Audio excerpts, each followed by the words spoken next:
Bon bah salut à tous. Je vais essayer de faire le plus rapidement et le plus efficacement possible mon témoignage. Juste prier avant. Père Céleste, je te prie de parler à travers ma bouche, de me donner tes mots et que Seigneur, les cœurs soient ouverts à recevoir ta parole, Seigneur. Et que si ce témoignage, moi je l'ai vécu, d'autres vont peut-être le vivre ou l'ont peut-être vécu, Seigneur, que ça puisse servir pour d'autres personnes. Merci pour ton œuvre. Merci pour la foi. Voilà. Je prends aussi autorité sur l'esprit de timidité. Tu quittes maintenant dans le nom de Jésus. Merci Seigneur pour ton esprit de force. Amen. Voilà, donc j'ai grandi dans une famille chrétienne et j'ai fait tout le parcours traditionnel, tout le cursus du, du parfait chrétien que j'étais en apparence. Et ça a commencé dans une assemblée très stricte, très légaliste, à cheval sur les Écritures, mais à cheval sur l'apparence. Et du coup, à l'âge de 14-15 ans, on s'est fait virer. Alors j'étais surpris de voir qu'on puisse se faire virer d'une église, mais finalement c'était un mal pour un bien. Donc après, voilà, on est sorti de cette assemblée qui était limite vraiment sectaire, sans rejeter tout ce qu'il y avait de bien quand même, parce qu'il y avait quand même des bonnes choses. Et après, voilà, que mes parents, on était vraiment... Moi, je nous appelais les SEF, sans église fixe. Euh, Bon, c'était un petit peu prophétique, parce que maintenant, on est aussi SEF quand on fait partie de l'Ecclésia. Mais en tout cas, à l'époque, moi, j'avais encore cette vision d'église-bâtiment, et donc on allait de bâtiment en bâtiment. Je suivais mes parents, je savais pas trop ce qu'ils recherchaient vraiment, en fait, mais je faisais confiance. Puis après, on se fait virer d'une deuxième, et ainsi de suite. Et jusqu'à encore l'année dernière. Donc voilà, je me suis dit, en fait, je comprenais pas trop ce qui se passait. Mais je vais revenir en 2016. Donc après vraiment beaucoup d'investissements parce que j'avais à cœur de servir Dieu. Donc j'ai fait comme on m'a appris, j'ai fait la musique, j'ai fait la guitare, j'ai fait le piano, j'ai fait la louange, j'ai fait les groupes de jeunes, on appelait ça, j'ai fait les groupes de maison, j'ai fait tout le cursus. Et en 2013, je me marie avec une fille qui était dans l'église aussi. Et en 2018, je divorce. Donc bien sûr, c'était toujours pour les gens qui nous entouraient, on était le couple parfait, le couple modèle. Pour les gens, c'était Élie, c'était le chrétien, etc., etc. Mais en fait, à l'intérieur, ben, c'était l'enfer. Dans le mariage, c'était l'enfer. C'était des déchirements tous les jours. C'était, je veux pas rentrer dans les détails, mais c'était l'enfer. Voilà, tout simplement. Pour ceux qui ont connu des difficultés dans les couples, bah, quand t'es chrétien, t'as pas le droit, en fait. T'as pas le droit de le dire. T'es obligé de faire semblant. Quand le dimanche matin, tu vas à l'église et que ta femme n'est pas là parce que ça fait 2 semaines que vous n'êtes pas parlé, t'es obligé de mentir ou d'omettre ou de botter en touche. Donc, du coup, j'étais un spécialiste de l'esquive. Et dans ma détresse, je criais à Dieu. Je sortais dans les champs la nuit, je criais, je me roulais par terre. Et j'avais jamais de réponse. Du coup, j'avais beaucoup de haine en moi. Je sortais, je me battais. Et comme avec ma femme, on restait plusieurs semaines sans se parler. On dormait pas ensemble. On vivait presque pas ensemble. J'avais une vraie double vie, un vrai double jeu. Donc après, je dormais chez des potes. Au final, pendant 4 ans, on était mariés, mais j'ai pas vécu le mariage. Pourtant, c'était vraiment pas ma volonté. Il y avait des sentiments, etc., mais ça tenait pas. Je m'attarde sur le mariage parce que c'est super important, parce que c'est un élément déclencheur. Donc du coup, après avoir tout essayé, plusieurs rendez-vous avec des pasteurs, plusieurs séminaires pour les couples en difficulté, après avoir acheté toute une bibliothèque de livres sur les mariages chrétiens, je divorce.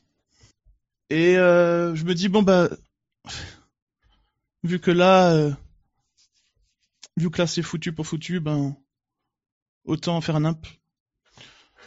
Et en fait, ce qui s'est passé, c'est que je vais aller quand même un petit peu dans le détail pour que vous compreniez, c'est que j'étais vraiment par rapport à l'éducation chrétienne que j'avais eue, je pensais que vraiment le truc le plus important, c'était de pas coucher avant le mariage. Et pour moi, c'était le meilleur moyen de faire plaisir à Dieu, c'était ça, tu vois, de garder, de rester chaste jusqu'au mariage et qu'après t'allais être béni. Et bah c'est ce que j'ai fait, mais au final j'ai pas été, j'ai pas été béni. Donc j'en ai voulu à Dieu. Plusieurs fois, je lui ai dit mais t'es sérieux ou quoi? C'est quoi ça? Moi j'attends jusqu'à 22 ans pour me marier et je vis un mariage comme ça où je peux même pas avoir de rapport avec ma femme, on dort même pas ensemble. 4 ans de galère. Et maintenant je dois divorcer quoi. Donc je me suis dit je vais aller me venger. Donc j'ai essayé d'aller aux prostituées. D'ailleurs ma femme elle écoute je crois, ma femme actuelle, mais je crois pas qu'elle le sait cette histoire. Mais bref en tout cas, j'ai essayé d'aller aux prostituées, j'arrive là-bas, elles étaient plus là. Alors qu'elles habitaient pas loin de chez moi, elles étaient tout le temps là. Et ce soir-là, elles étaient pas là. Et bah, le Seigneur il m'a gardé. Et donc je pleure, je dors dans ma voiture, je vagabonde. Et je me suis dit, je vais aller, ben, c'est fini quoi. Dieu il est pas là. Mangeons et buvons car demain nous mourrons. Donc je vais sur le net, je fais un tour sur Facebook. Et je me suis dit, je vais aller reparler à une fille que j'ai pas vue depuis 10 ans. Je vais aller, parce que comme ça fait 4 ans que j'étais pendant 8 ans en couple, je me suis dit, je vais retourner un petit peu séduire, etc. Et là, je vois bah, une fille que j'ai pas vue depuis 10 ans, bah, Sarah, ce qui est ma femme aujourd'hui. Mais sauf que quand je vais sur son Facebook, bah, entre-temps, elle s'est convertie. Et du coup, elle me dit, écoute, toi qui te dis chrétien, t'as pas l'air heureux, t'as pas l'air de connaître le chemin, la vérité et la vie. Et alors après, moi, je lui explique ma situation.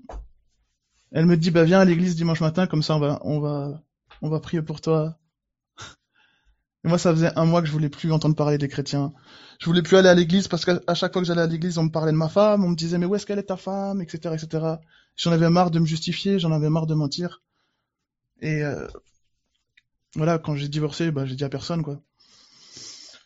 Et, euh, et en fait, voilà, Sarah, ben, elle m'amène à l'église, elle prie pour moi, elle veut à tout prix que je retourne avec mon ex-femme parce qu'un chrétien, il doit pas divorcer. Et moi, je lui ai fait comprendre que c'était mort.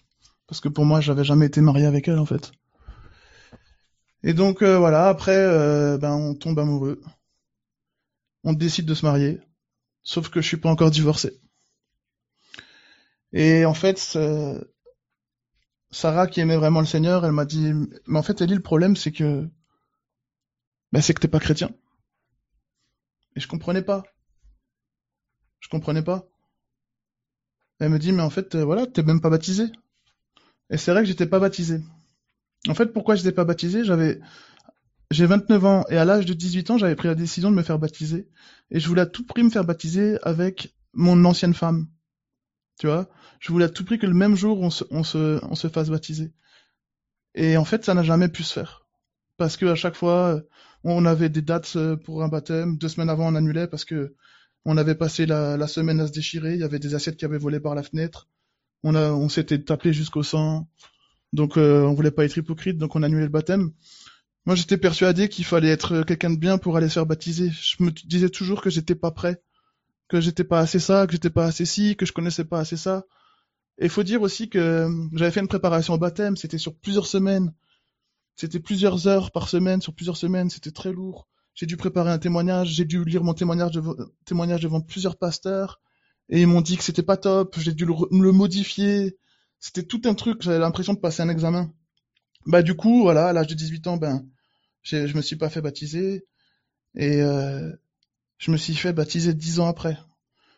Donc dans quel contexte? Bah voilà, je suis en instance de divorce.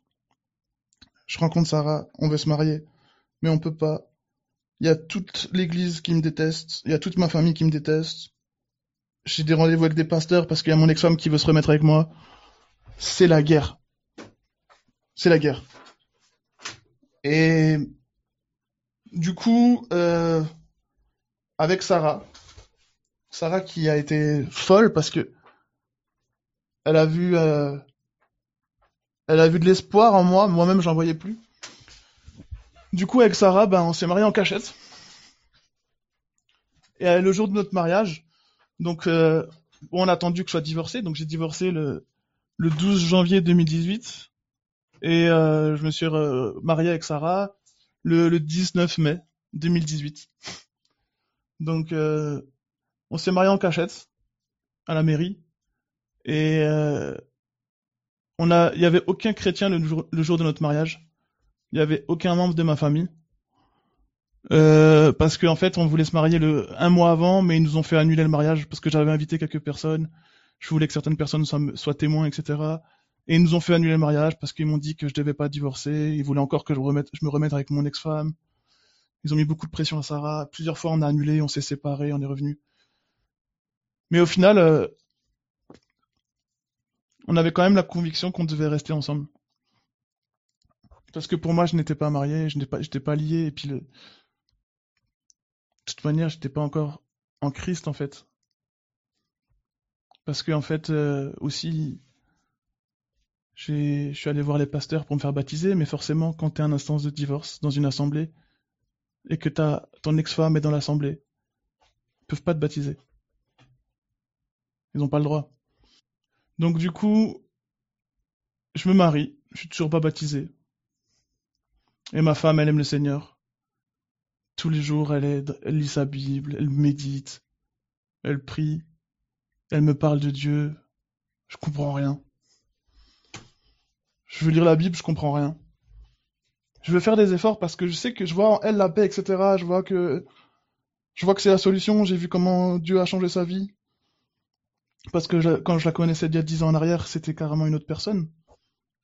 Mais je me suis dit, voilà, moi, de toute manière, j'ai grandi dans une famille chrétienne. J'avais donné ma vie au Seigneur en prière à l'âge de 8 ans.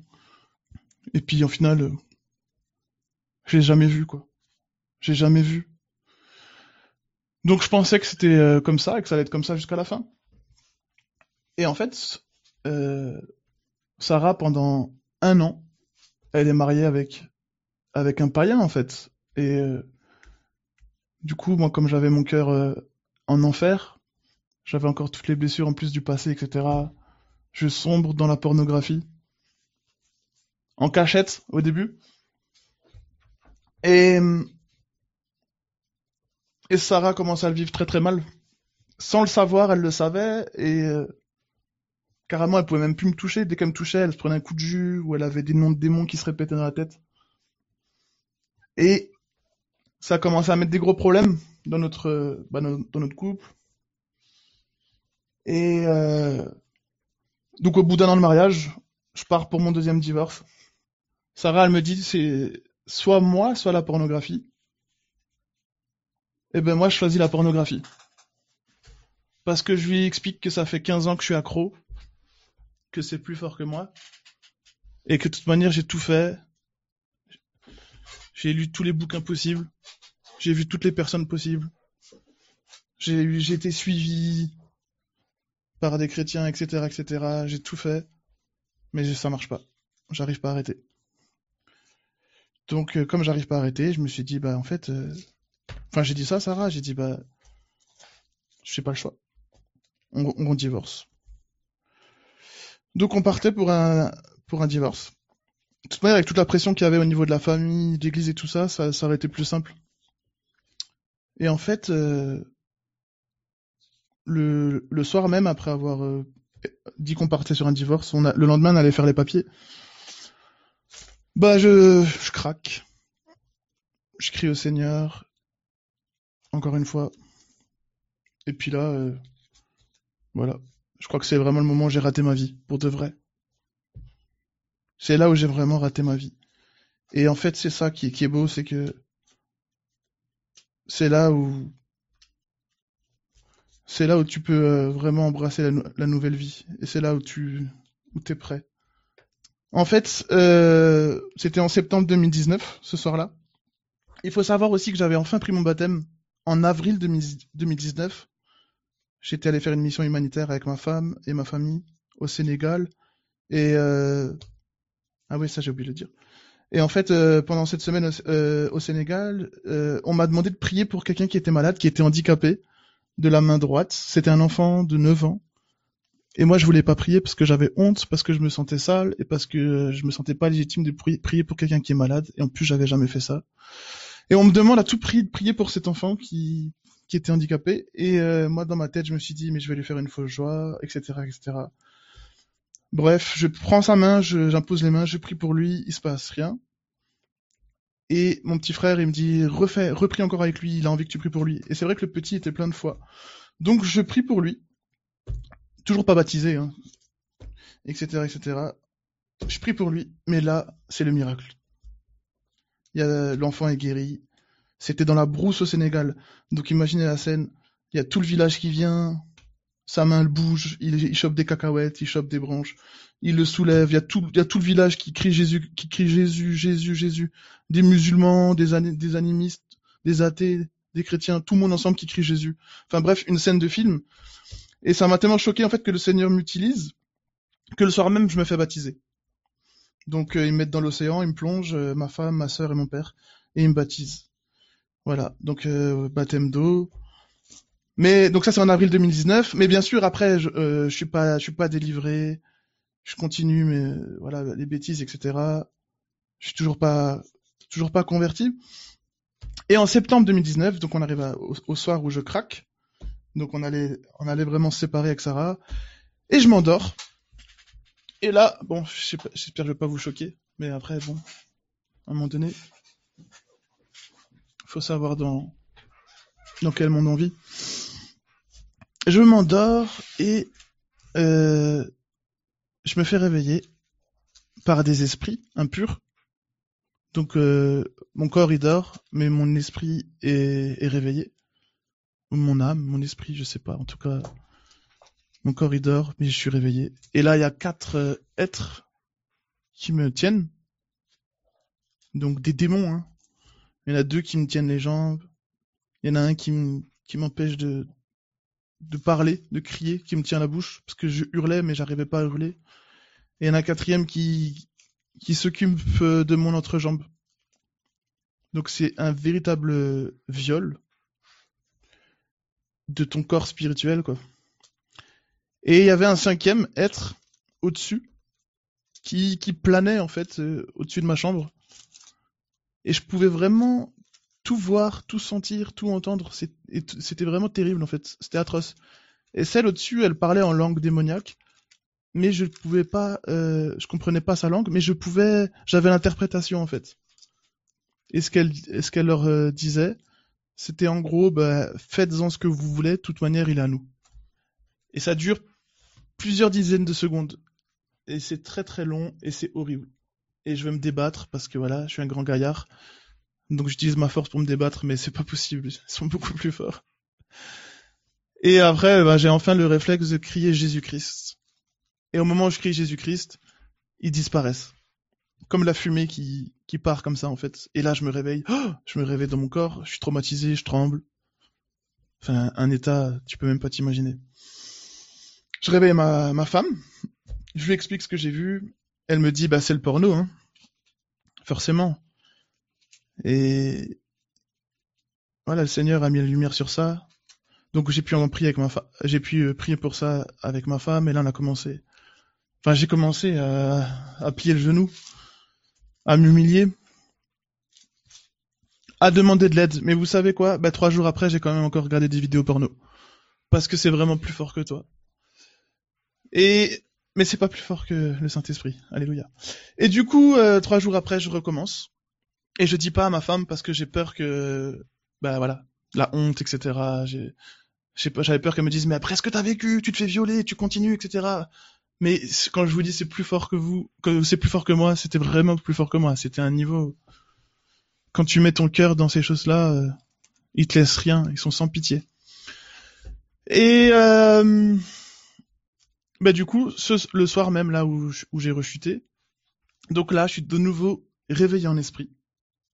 Mais cette fois-ci, je suis plus dans ma chambre, je suis vraiment dans les ténèbres quoi. C'est vraiment une étendue de nuit, de noir à perte de vue. Et j'étais comme sur un sol genre de glace, comme un sol vitré comme ça, mais en dessous il y a encore des ténèbres et au-dessus il y a encore des ténèbres. Et en fait, dans les ténèbres il y avait des démons et tu les vois dans le noir tellement qu'ils sont sombres. Et il y avait toutes sortes de démons. Et c'est la première fois que je me retrouve face à la méchanceté en personne. Et c'est la première fois que je me retrouve face à la séduction en personne. Et tout ce que tu peux ressentir à travers l'être humain, quand il y a quelqu'un qui a la haine contre toi ou quelqu'un qui te séduit, tout ce que tu peux ressentir à travers le corps d'une personne, ben là c'est décuplé fois 1000 en fait. Et et du coup je suis complètement esclave.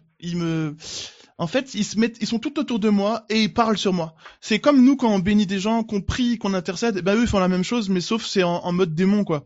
Et ils parlent sur toi et les mots qu'ils te disent, ils te blessent. Les mots qu'ils te disent, ils te transpercent, ils te glacent le sang, ils te font trembler, ton cœur il bat, tu pleures, tu cries. C'est horrible. Tu grinces des dents et ils t'accusent toute la journée, matin, midi et soir. Parce que quand je me suis réveillé là-bas, ils étaient déjà en train de parler, il y avait déjà le son, et ça parle en langue démoniaque, ça parle aussi en français, et ça t'accuse, et ça, il y en a des grands, des petits, des gros, des moches, c'est dégueulasse. Et je suis resté plusieurs secondes là-bas bloqué, et il y a pas de vie en fait, t'as pas de, t'es vivant mais sans être vivant, c'est dégueulasse.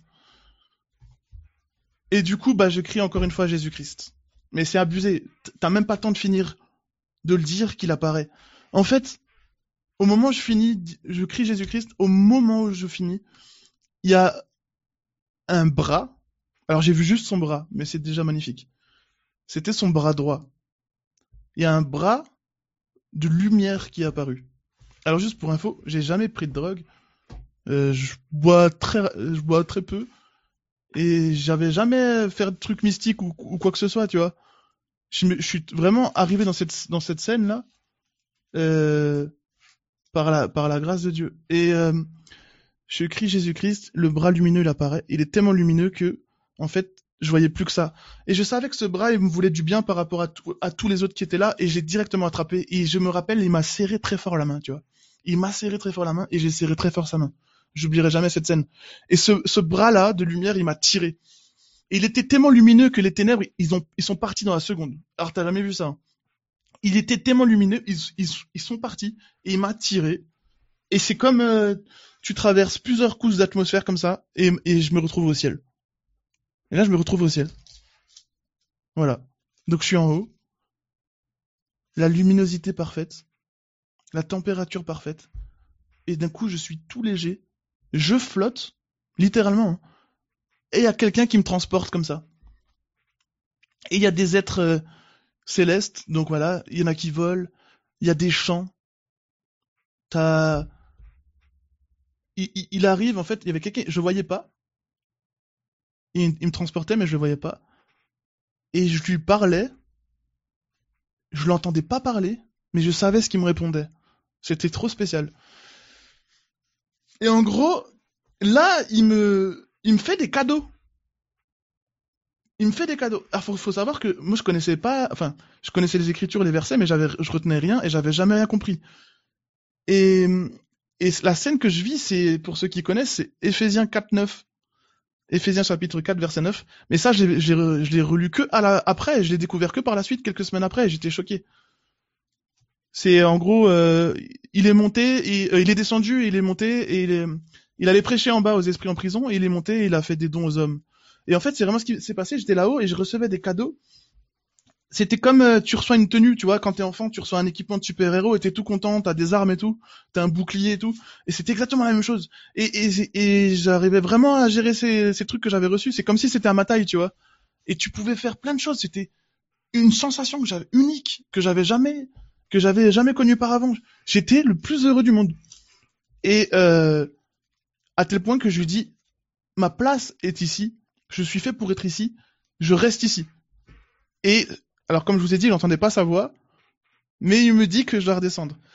Et je me rappelle que j'étais vraiment choqué parce que la première fois que je suis arrivé là-haut, que j'ai vu, la première chose que je me suis dit, c'est oh, ça existe vraiment. J'étais vraiment choqué, tu vois. Ça existe, j'étais vraiment choqué. Et alors je lui dis que je veux rester en haut et en gros il me fait comprendre que c'est pas possible, que je dois descendre parce que c'est pas fini. Et je lui dis si je descends, permets que je ramène avec moi l'équipement, les cadeaux. Il me répond pas. Et je lui dis aussi donne-moi un souvenir. Non, donne-moi un signe.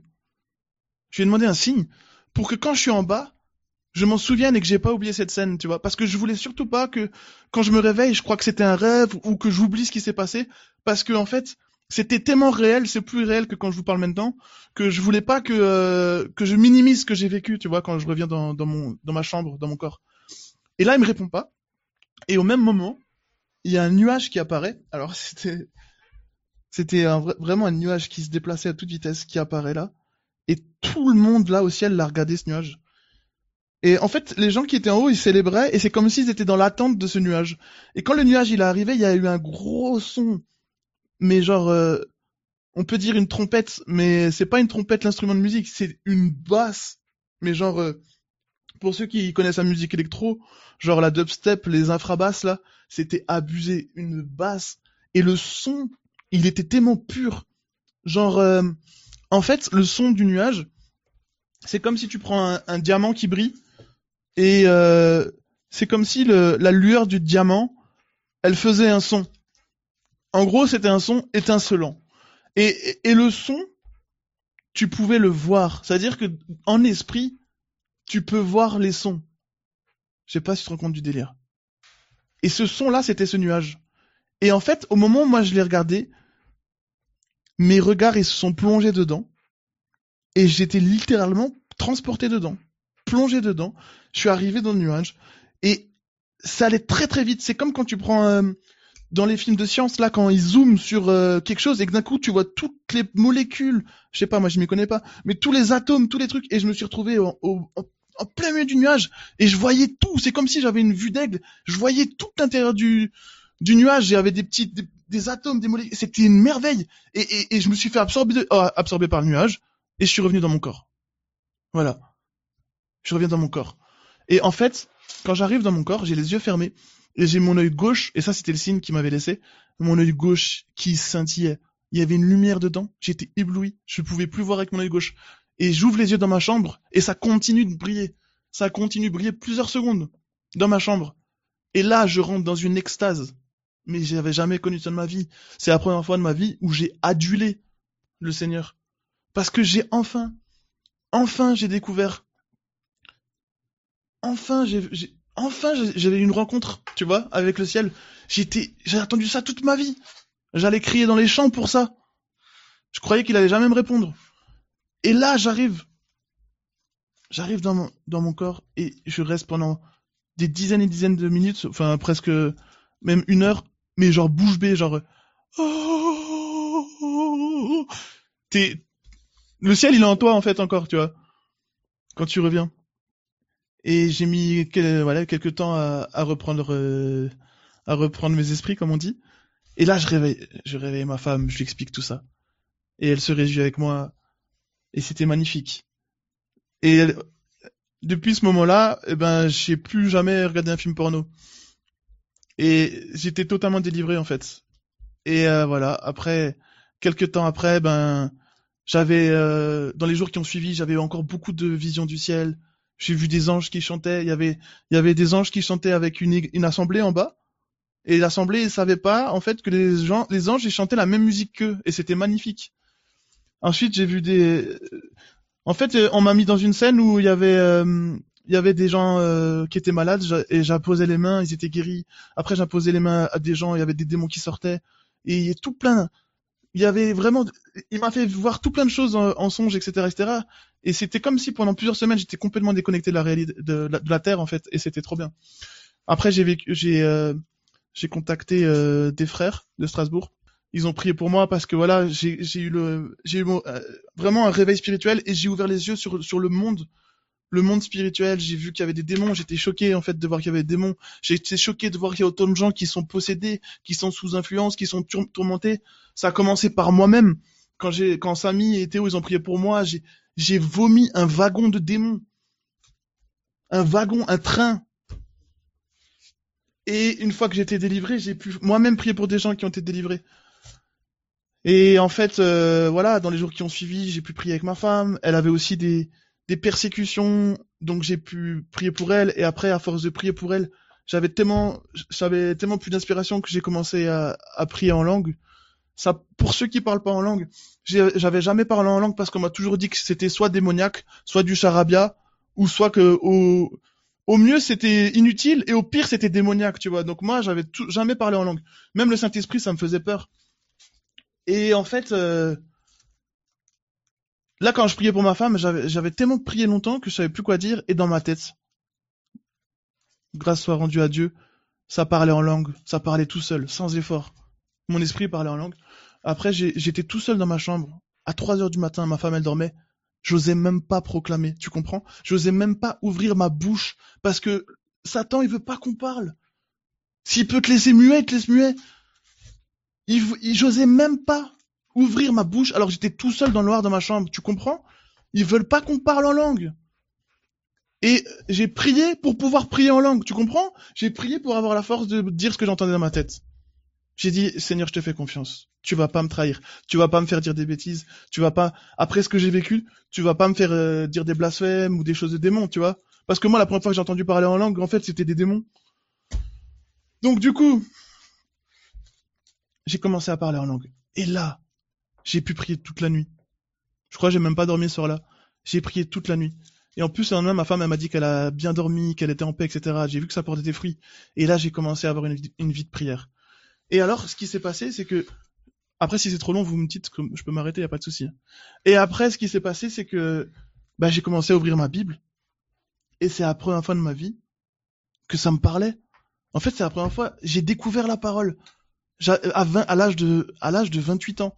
Alors que j'avais grandi dans une famille chrétienne, je crois que j'ai loupé aucun dimanche matin, tu vois, c'est limite, c'était abusé. Je loupais un dimanche matin, je culpabilisais, j'allais rattraper le mardi soir, tu vois un petit peu le truc.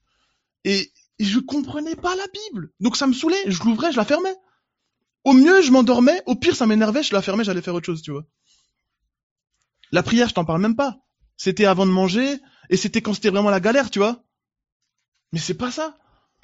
Et du coup, là, je vis ma rencontre avec la parole. Mais j'étais choqué. Mais j'étais choqué que quand tu lis, il y a des profondeurs et des profondeurs. Chaque mot, c'est un tunnel. J'étais choqué de voir que la parole est vivante, que la parole existe, que la parole est efficace. Ma rencontre avec la parole, c'était vraiment un truc qui m'a choqué. Maintenant, alors qu'avant, je lisais jamais. Même, j'aime pas lire d'une manière générale, tu vois. Maintenant, je lis plus. Je bois, tu vois.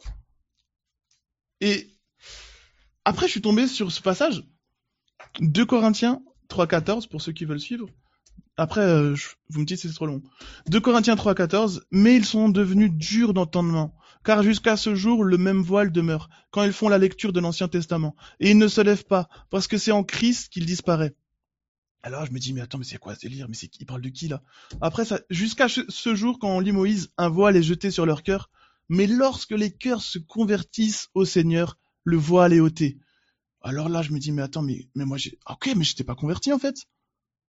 Parce que j'avais le voile. Et après, je continue. Or, le Seigneur, c'est l'Esprit. Mais j'étais choqué.